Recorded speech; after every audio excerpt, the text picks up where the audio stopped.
आप सभी धर्म प्रेमी सज्जनों को प्रणाम। आज हम चर्चा करेंगे धर्म के विषय में।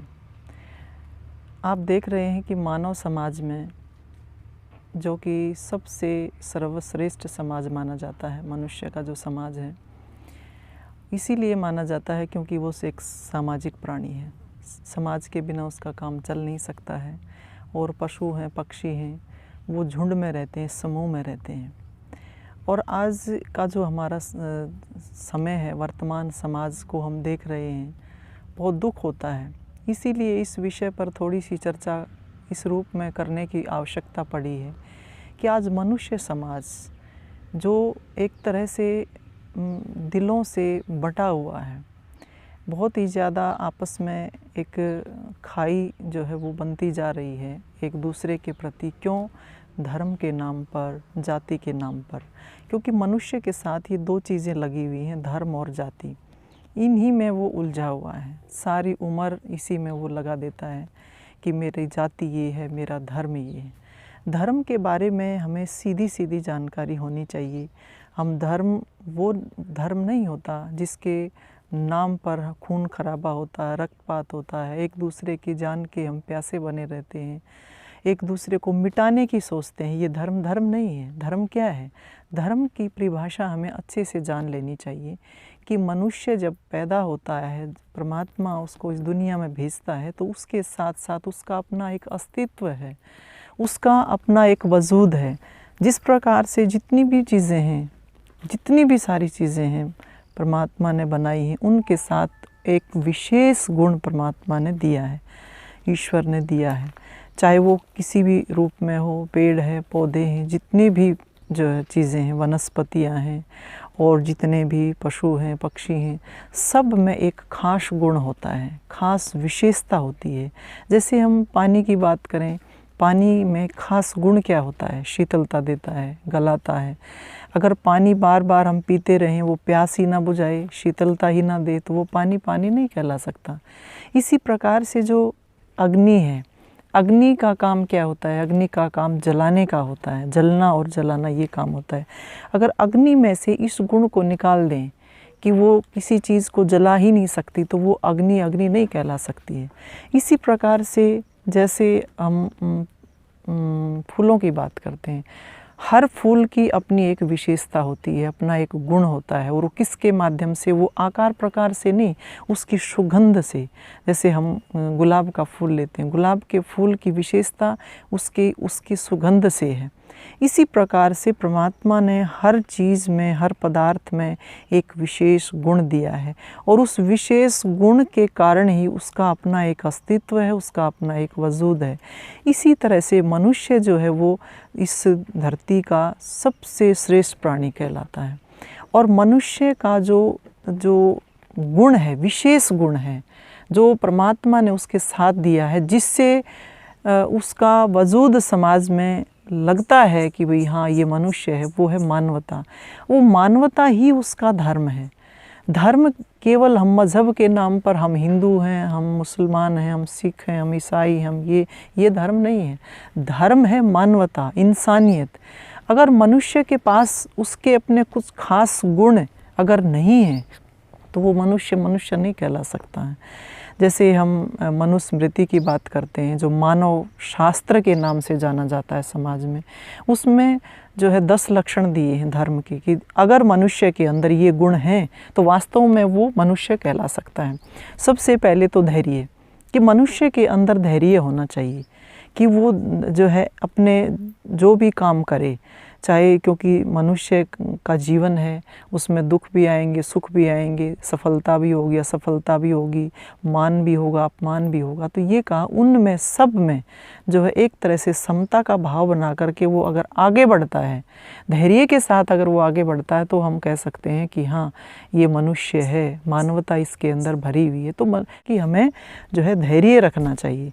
और हम अगर इस गुण के साथ दूसरों के साथ अगर तुलना करें इस गुण की, तो कितना धैर्य लोगों के अंदर है। थोड़ा सा भी अगर कहीं भी किसी के बारे में, अगर कि किसी पुस्तक के बारे, तथाकथित किसी ग्रंथ के बारे में अगर कुछ कह दिया जाता है तो बहुत ही ज़्यादा पूरा भूचाल मचता है। तो ये क्या है? ये कोई धर्म का लक्षण नहीं है।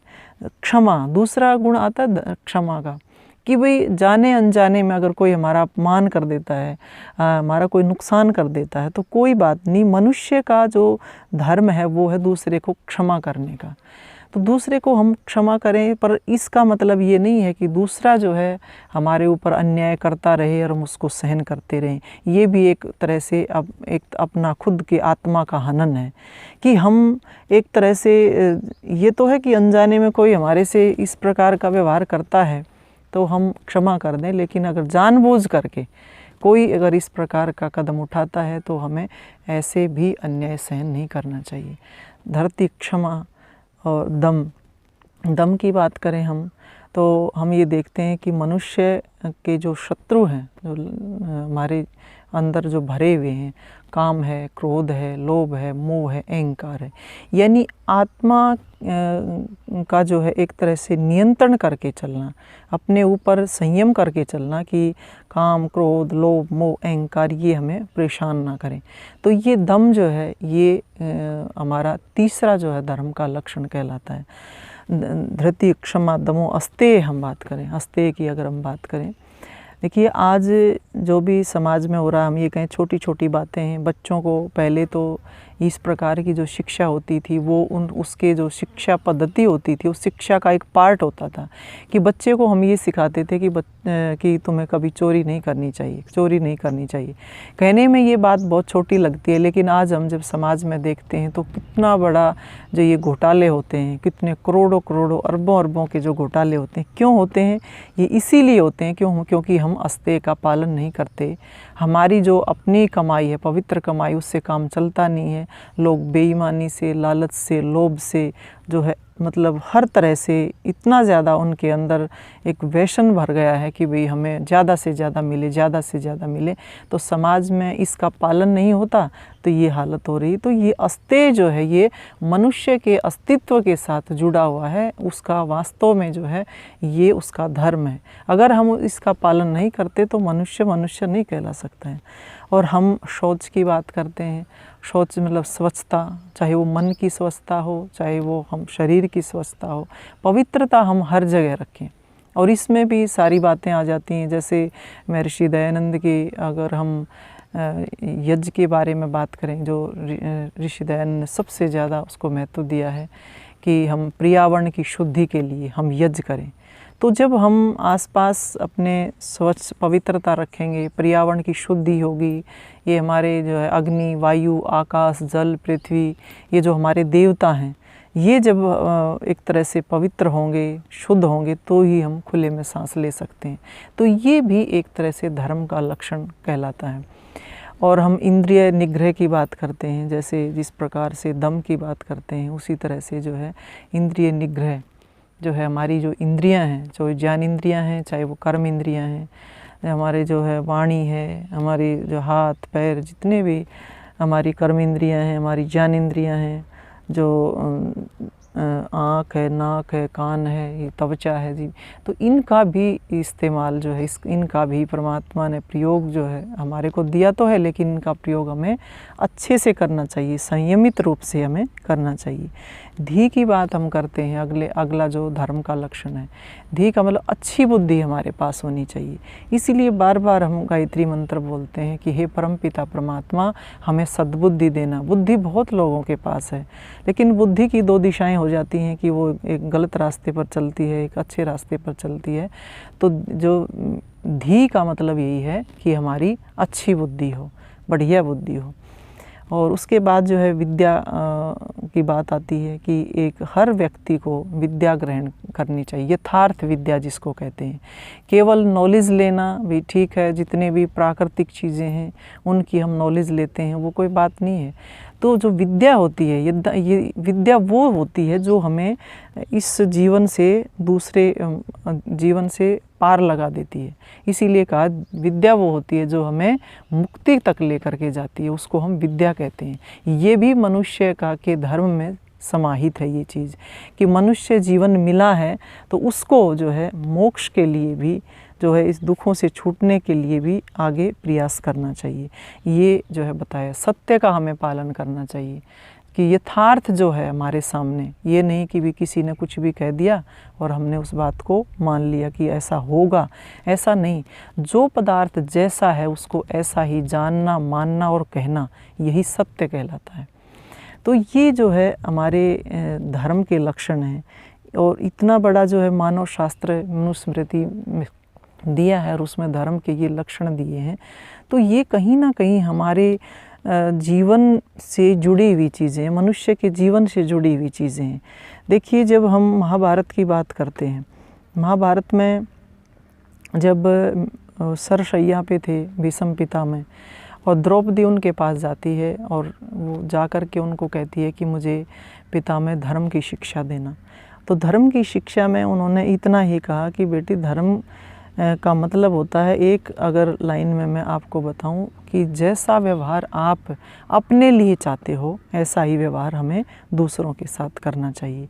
तो ये जो है, जब तक हमारे जीवन में इस प्रकार की बातें नहीं आएंगी तो हम मनुष्य नहीं कहला सकते। धर्म के नाम पर चाहे कितने भी मज़हब बना लें, कितने भी ग्रंथ हम तैयार कर लें, लेकिन ये हर प्रत्येक मनुष्य के साथ ये मानवता के गुण लगे हुए हैं जिसमें उसका अपना अस्तित्व है। अगर ये नहीं है तो उसके पास कुछ भी नहीं है। केवल मनुष्य का शरीर तो होगा, लेकिन वो मानवीय गुण अगर हमारे चले जाते हैं तो फिर जो है हम ये नहीं कह सकते कि हमारा धर्म ये है, हम इस धर्म का पालन करते हैं, उस धर्म का पालन करते हैं। ये हमारे लिए कोई भी किसी भी प्रकार से मायने नहीं रखती ये चीज़ें। तो हमें धर्म के बारे में सही जानकारी बच्चों को भी देनी चाहिए। और और सबसे ज़्यादा मैं ये मानती हूँ, धर्म की शिक्षा देने में महर्षि दयानंद का सबसे बड़ा योगदान था, क्योंकि उनकी जो शिक्षा थी वो सार्वभौमिक थी, केवल एक पक्ष के लिए नहीं थी, सार्वभौमिक थी, मनुष्य मात्र के लिए थी कि मनुष्य का जीवन मिला है तो उसको हमें इस रूप में जीना है और इस प्रकार से अपने जीवन को आगे बढ़ाना है। तो ये कुछ बातें मैंने आपके सामने रखी हैं, इनको जो है आप सब जानते तो हैं, क्योंकि हम देखते हैं जब छोटे बच्चे को, 5 साल के बच्चे को भी जब हम ये पूछते हैं उनसे कि बेटा आप ये बताओ, सच बोलना चाहिए कि झूठ बोलना चाहिए, तो बच्चा 1 मिनट में नहीं लगाता, ये कह देता कि हाँ हमें सच बोलना चाहिए। बच्चे से पूछे बेटा ये बताओ, हमें दूसरों से नफ़रत करनी चाहिए कि प्रेम करना चाहिए, वो कहेगा नहीं प्रेम करना चाहिए। हमें चोरी करनी चाहिए कि ईमानदारी से रहना चाहिए, वो कहेगा नहीं ईमानदारी से रहना चाहिए। कहने का तात्पर्य यही है कि ये मानवीय गुण जो है ना, ये परमात्मा ने सबके अंदर भरे हैं, पर कसूर का किसका है? कसूर हमारा है, कसूर हमारी शिक्षा पद्धति का, कसूर हमारे सिस्टम का है कि हम उसको जो है उसको दिनचर्या का हिस्सा नहीं बनाते। आप देखिए पहले की जो शिक्षा होती थी वो किस प्रकार की होती थी कि जब द्रोणाचार्य कौरवों को और पांडवों को एक पाठ याद करने के लिए देता है कि हमें सच बोलना चाहिए, सब एक लाइन थी वो याद करके ले जाते कि हाँ हमें सच बोलना चाहिए। और युधिष्ठिर ने कितने दिन लगा दिए कि नहीं मुझे याद नहीं हुआ, मुझे याद नहीं हुआ, कई बार उसकी पिटाई हुई।